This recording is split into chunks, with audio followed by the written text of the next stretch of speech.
Now go ahead. The next topic of discussion is ecological niche. Write down ecological niche. Ecological niche. Now what is it? Write down. It is the functional position of an organism in an ecosystem, or you can write down functional and physical position of an organism in an ecosystem. Functional and physical position of an organism in an ecosystem, right? Functional and physical position of an organism in an ecosystem. This is called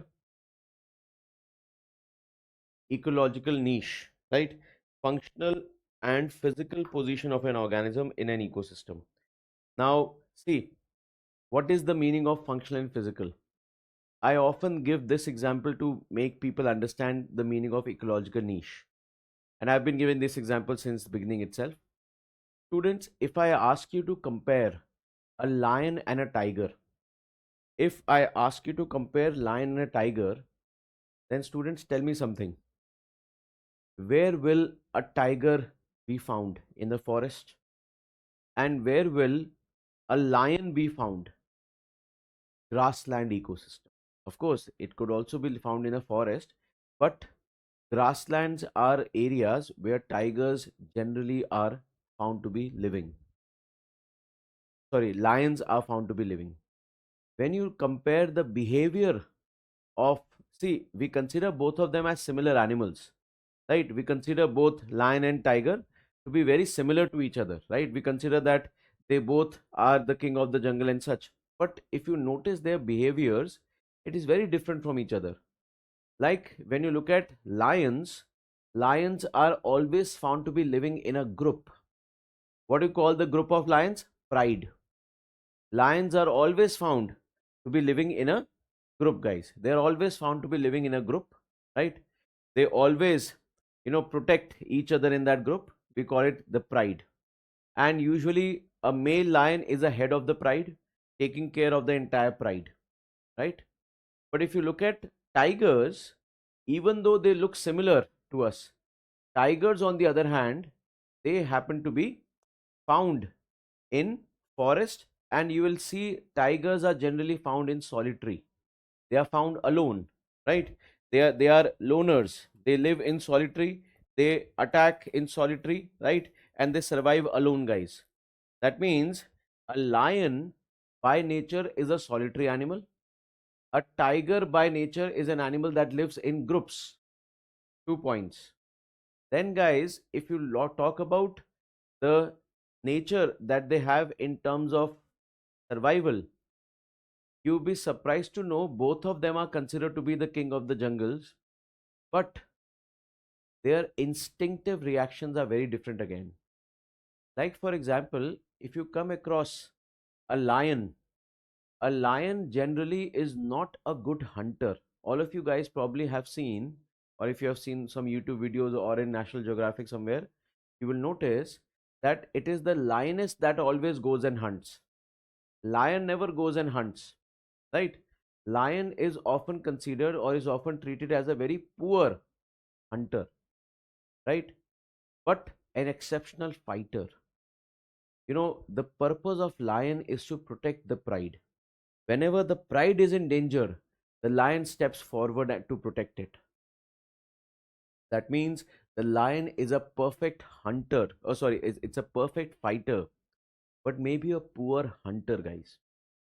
But on the other hand, the moment when you look at a tiger, guys, a tiger, because it lives in solitary, nature has made tiger the perfect hunting machine. If you think, if the tiger has locked you as its prey, if the tiger has locked you as its prey, suppose if you think that I'll start running away from the tiger, a tiger can touch a speed easily up to 50 miles per hour, right? 90, close to 90. That means a tiger can easily catch you. If you think that you jump on a tree, you climb a tree and you may be protected.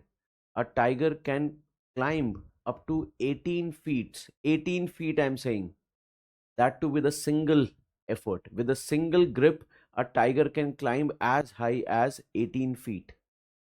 There is no doubt a tiger can catch you even when you start climbing up a tree. If you think that you will run into a river, you'll jump into a river and swim. Nature has made tiger a naturally born swimmer. Tigers are naturally born swimmers, guys. And if you think that you can run into a cave and hide in the darkness of the cave, a tiger is born with natural night vision. It can see in the dark. So just imagine, wherever you try to run, a tiger will easily catch you, right? आप सोच रहे हो कि sir आप मेरी तरफ है, tiger की तरफ है. But nature has made the tiger in such a way. Nature has made the tiger in such a way that it is a perfect hunting machine. But students, interestingly, a tiger's natural instinct is usually fear. Natural instinct is usually fear. Tiger generally is a fearful animal, especially when it is full. When the tiger is full, it is generally a fearful animal. It sleeps, it does not interfere, right? And it can even run away if the tiger feels threatened. But on the other hand, a lion is naturally born fighter. It may not be an exceptional hunter, but if it comes to protecting the pride, the tiger may fight till the last. What I'm trying to tell you is both these animals appears to be similar, but look at how different their functions are when it comes to their survival, when it comes to their own ecosystem. Similarly, you can think about leopards. Leopards and tigers may be found in the same ecosystem. A leopard and a tiger may be found in the same ecosystem, but again, they are very different in terms of their behavior. Leopards are much smaller than tigers. They are much smaller. So you can understand that they would always be feeding on smaller animals. A leopard cannot bite an elephant and stretch an elephant, baby elephant, right? Tigers can bite a rhino and pull a baby rhino. Leopards generally prefer not to hunt such large animals, so their food choices are little different, right? Although leopard is also found in solitary, correct? So that shows the behavioral differences between organisms. I hope all of you get it. Tanuj, you have written that lions are nocturnal. What is interesting is lions, tigers, and even leopards, none of them are either nocturnal or diurnal. They are both. If hungry, it's a good question. Otherwise, I would have never talked about it. If hunger strikes, they can hunt in the dark, they can hunt in the daytime. They have no such specific time of hunting, right? And if you think closely, mammals are somewhat like this. Even we mammals are also like that. There are there are so many people in India working in the American shift, UK shift, Australia shift, right? What are they? Of course, they are technically nocturnal in that sense, but you can understand that mammals can adapt. So when it comes to large mammals, usually, they are, especially hunting mammals, carnivores, usually they are not defined in terms of their nocturnal or diurnal behavior. They are both nocturnal and diurnal. Please give me a moment. So this is what we have under the behavior of the two animals and how they are different. Okay, so they are both nocturnal and diurnal. They can hunt or they can remain active at any time. Now guys, what is ecological niche? We have written that it is the physical and functional position of an organism in its ecosystem, right? Ecological niche. Please write down one more point. No two organisms can ever have exactly same niches. No two organisms can ever have exactly same niches, right? Exactly same niche you will not have. No two organisms can ever have exactly same niches, right? Exactly same niches will not be there in two organisms. Then next statement, write down. For conservation of an organism, for conservation of species, for conservation of species, entire ecological niche needs protection. So if you need to conserve a species, entire ecological niche has to be protected. You have to protect the entire ecological niche. Okay. And students, how is the ecological niche defined, or how is the ecological niche spread? There are basically four types of niches. There are four types of niches under ecological niche. Number one, we call it habitat niche or spatial niche. Habitat or spatial niche. Basically, where a species is found. So wherever a species is found, we call it habitat or spatial niche. Number one. Number two, habitat spatial, where a species lives or where a species is found. Right? Then guys, we have food or trophic niche. Food or trophic niche. Food or trophic niche. Trophos, if you remember nutrition, trophic niche. Right? What food and trophic niche means? What an organism eats, right? Whatever it eats.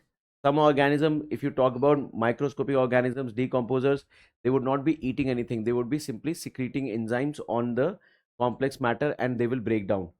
I told you yesterday that decomposers do not really eat things. They release enzymes to break down the complex thing to small, simpler substances, right? So you can also write down what they eat and decompose, right? That will also be defining there. And third is reproductive niche, right? Reproductive niche basically talks about how and when an organism likes to reproduce. How and when an organism likes to reproduce. So, how an organism reproduces, when an organism reproduces, this is a reproductive niche, right? And the fourth type of niche is, we call it multi-factor niche, right? This basically includes physical and chemical factors, right? Physical, again, sunlight, water, chemical, organic, inorganic, likewise, right? So these are the four types of niches. Okay. I hope all of you have written that no two organism will have same niche. So guys, organisms may have overlapping niches but not exactly the same niche. Like for example, some organism may be found in the same area of habitat. वो एक जगह पे रहते होंगे, they may be found in the same area, but their food preferences may be different. Like I told you about leopard and tiger, right? Leopards are much smaller. Their food niche is smaller than the food niche of tiger. So leopards, you will see that when it comes to animal attacks, you will notice leopard attacks are more frequent. Why? Because they like to hunt smaller animals, especially like goat, you know, chicken or hen, right? Or small calves of cows, buffaloes, they can hunt those easily, right? Because they are smaller. So you will notice that when smaller preys are less in the forest, the leopards are very likely to shift closer to the human settlements. You'll be surprised to know, I think couple of years back, some news came out that in the adjoining regions of Corbett National Park, even as far as Moradabad, which is somewhere close to 100 kilometers per, not 100 but 60, 70 kilometers from Corbett National Park, leopards have been sighted to that extent. They have been found hiding inside the sugarcane plantation sites, and they have been living there. You can understand, for a simple reason, because smaller preys for leopards that can conveniently be hunted, their numbers are falling. So they now are moving closer to the human settlements. That shows that they are now keen to hunt those animals which are normally kept as domesticated animals, right? I hope all of you guys can understand. Although, guys, of late, tigers have also shown a similar change in their behavior, right? We have now seen tigers also hunting domestic animals, right? It was usually not something that was a popular thing earlier, but now we are seeing that tigers are also hunting domestic animals. They are hunting them, but that clearly shows that our ecosystem is now disturbed, right? The preys available that should be available in the forest, they are declining, and tigers are also spreading out their habitat area. They are also spreading to a bigger space, right? So that also means that we have to keep the balance of ecosystem in our forest, in our national parks, in our tiger reserves. Otherwise, it will be causing even greater problems of man animal conflict. I hope all of you get it. So this is called ecological niche. So students, after this I will be using the term ecological niche very often, and you will notice that I will be using this expression for multiple of my discussions. Whenever I would want to talk about characters of a species, I would simply talk about ecological niche of this ecological niche, right? Remember, it will include all these four parameters. So this is ecological niche.